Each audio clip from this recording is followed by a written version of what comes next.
असेल तर त्यानुसार आपण वर्तन करण्याचा प्रयत्न केला पाहिजे. कुठल्याही प्रकारच्या अंधश्रद्धेला आणि कर्मकांडाला आपल्या जीवनामध्ये थारा देता कामा नये.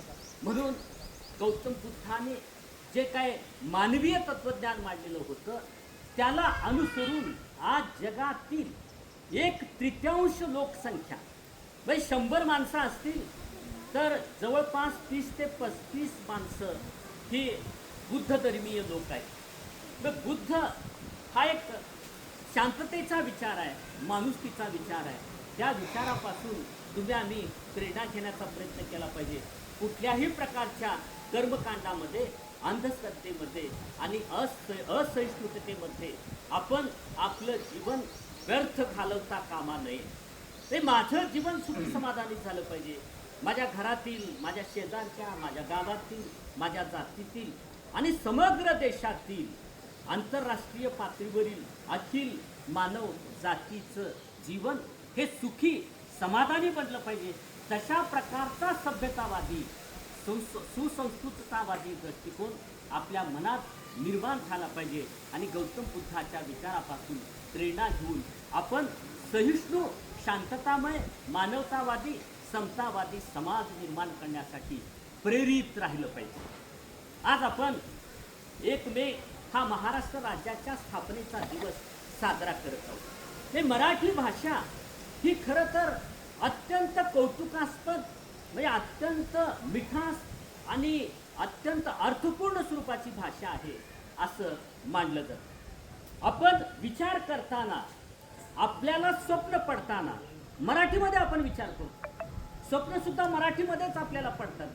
त्यामुळे मराठी भाषा ही आपली मायभाषा आहे, ही आपली बोलीभाषा आहे, ही आपली अंतःकरणाची भाषा आहे, ही आपली आत्मीयतेची भाषा आहे.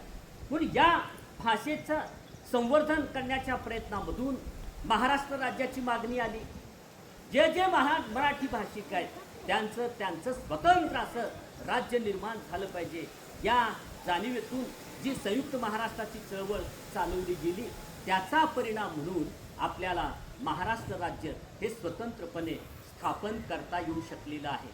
त्या काळामध्ये बॅरिस्टर रजनी पटेल यांचं नाव आपण ऐकून आहोत.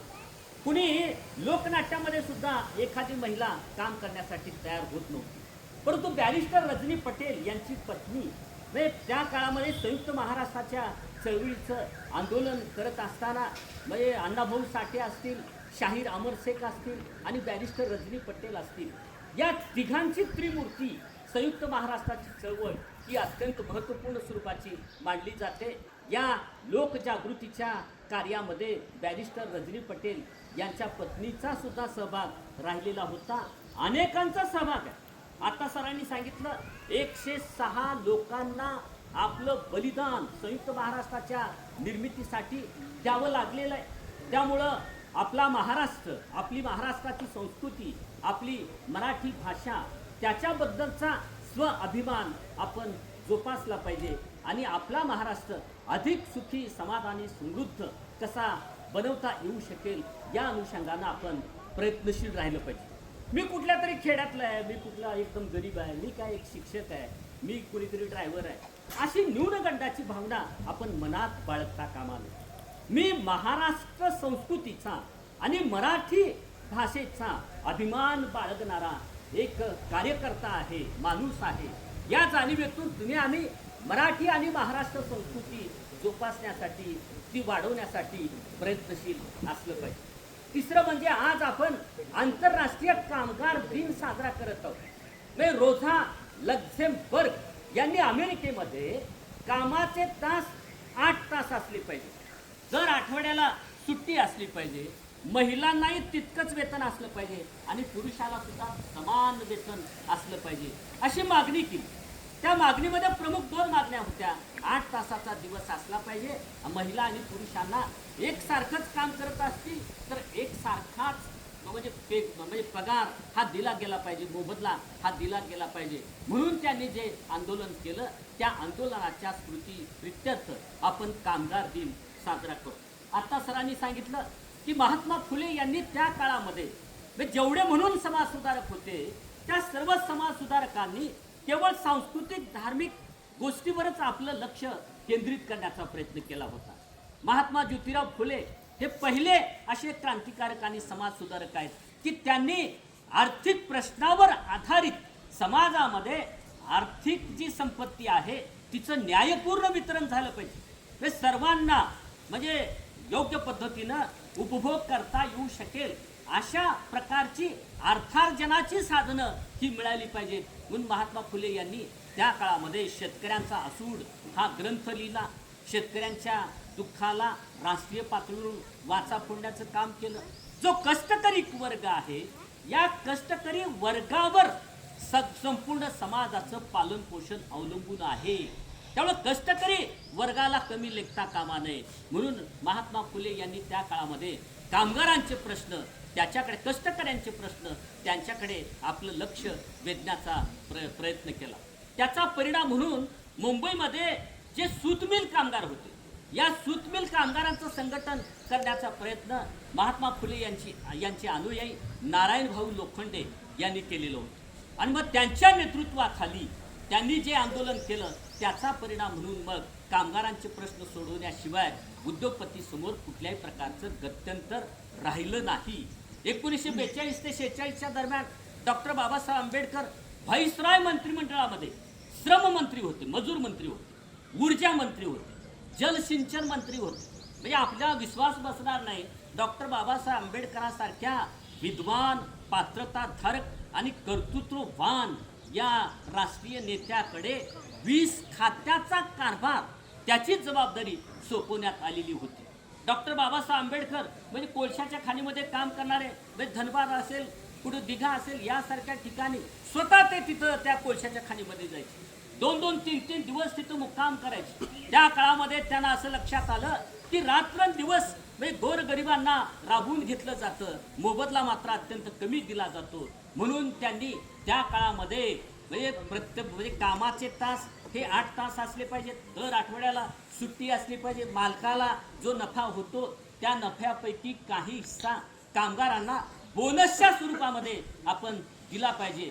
या अनुषंगाने ज्या कायदात्मक तरतुदी डॉक्टर बाबासाहेब आंबेडकरांनी केलेल्या होत्या त्याचा परिणाम म्हणून कष्टकरी वर्गाचे हित जोपासण्यासाठी कष्टकरी वर्गांचे प्रश्न सोडवण्यासाठी अनुकूल अशी स्थिती निर्माण होऊ शकलेली आहे. व समाजामधला राबणारा जो वर्ग आहे त्या वर्गाकडे आपण लक्ष दिलं गेलं पाहिजे. आपलं लक्ष असलं पाहिजे. कष्टकरी माणसाला योग्य मोबदला मिळतो की नाही याचा विचार आम्ही केला पाहिजे. आपल्या शेतीमध्ये राबणारा आपल्या घरामध्ये राबणारा माणुसकीच्या दृष्टिकोनातून त्याची दखल घेऊन आपण त्याला अधिक मोबदला कसा देता येऊ शकेल, अधिक हितसंबंध त्याचे कसे साधले जाऊ शकतील या अनुषंगाने आपण प्रयत्नशील असलं पाहिजे. येणाऱ्या काळामध्ये आता कोण कोणत्या जातीचा आहे कोण कोणत्या धर्माचा आहे याला महत्त्व राहणार नाही. एखादा उच्च जातीतला व्यक्ती आहे आणि तो जर भिकारी असेल त्याला फारसं कोणी विचारणार नाही. परंतु एखादा अस्पृश्य दलित समाजातला व्यक्ती आहे आर्थिकदृष्ट्या संपन्न आहे त्याला मात्र प्रतिष्ठा मिळत नाही. पण येणाऱ्या काळामध्ये आता गुणवत्तेपेक्षा धनवत्ता व्यावहारिक जगामध्ये महत्वाची ठरत चालली आहे. विद्वान सर्वत्र पूज्यते याच्यापेक्षा धनवान सर्वत्र पूज्यतो अशी स्थिती आज निर्माण होत चालली आहे. समाजाची जी सामाजिकतावादी सांस्कृतिकतावादी धार्मिकतावादी मानवीयतावादी जी मानसिकता होती ती मानसिकता आता अधिक व्यावहारिकतावादी बनत चालली, अधिक कमर्शियल स्वरूपाची बनत चालली, अधिक बाजारू असा शब्दप्रयोग आपण उपयोगात आणता कामा नये. परंतु बाजारू मानसिकता काही लोकांची निर्माण होत चालली. तर कशाशीही त्यांना काही देणं घेणं राहिलेलं नाही. अशी बिनबांधिलकीची माणसं आज समाजामध्ये वाढत चालली. साध्या कारणामुळं अनेक प्रकारच्या क्रूर अशा घटना आज समाजामध्ये घडून येत असताना आपल्याला दिसून येतात. मग आम्ही या सर्व प्रवृत्तीला वेळीच रोखण्याचा प्रयत्न केला पाहिजे. समाजामध्ये जी सद्गुणी प्रवृत्ती आहे ती प्रवृत्ती अधिक कर्तृत्ववान आणि क्रियाशील बनली पाहिजे आणि जी दुर्गुणी प्रवृत्ती आहे तिच्यावर अंकुश ठेवण्यासाठी सामूहिक असं दडपण आपल्याकडून आलं पाहिजे. मग समाज म्हणून आपल्या सर्वांची ती जबाबदारी. मग या अनुषंगाने आम्ही विचार करत असताना महाराष्ट्र संस्कृती आपण जोपासूया. गौतम बुद्धाचा संदेश समतेचा आपण प्रत्यक्ष जीवनामध्ये अंगीकारूया आणि कष्टकरी जो वर्ग आहे त्या वर्गाला न्याय देण्यासाठी प्रयत्नशील राहूया.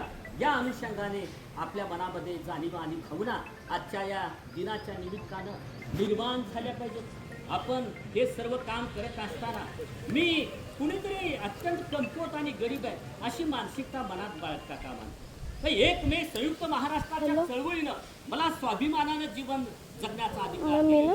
गौतम बुद्धाच्या विचारसरणीनं मला मानवतेला समतेला अनुसरून जीवन जगता येत आहे.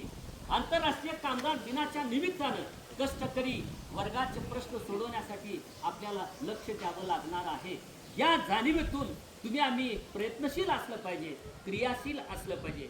आपण अधिक पद्धतीनं या सर्व विचारसरणीला अनुसरून वागण्याचा प्रयत्न करूया अशी भावना या ठिकाणी या प्रसंगी मी व्यक्त करतो. मी कुणी आपल्याला काय दिलेलं आहे याच्यापेक्षा आपल्याला काय योगदान देता येऊ शकेल या अनुषंगानं आपण आपलं जीवन अधिक क्रियाशील बनवण्याचा, समाजाभिमुख बनवण्याचा प्रयत्न करूया अशी अपेक्षा या ठिकाणी व्यक्त करतो. आपण सर्वांनी मला ऐकून घेतलात त्याबद्दल आपल्या सर्वांचे मनपूर्वक आभार मानतो आणि मी येथे थांबतो.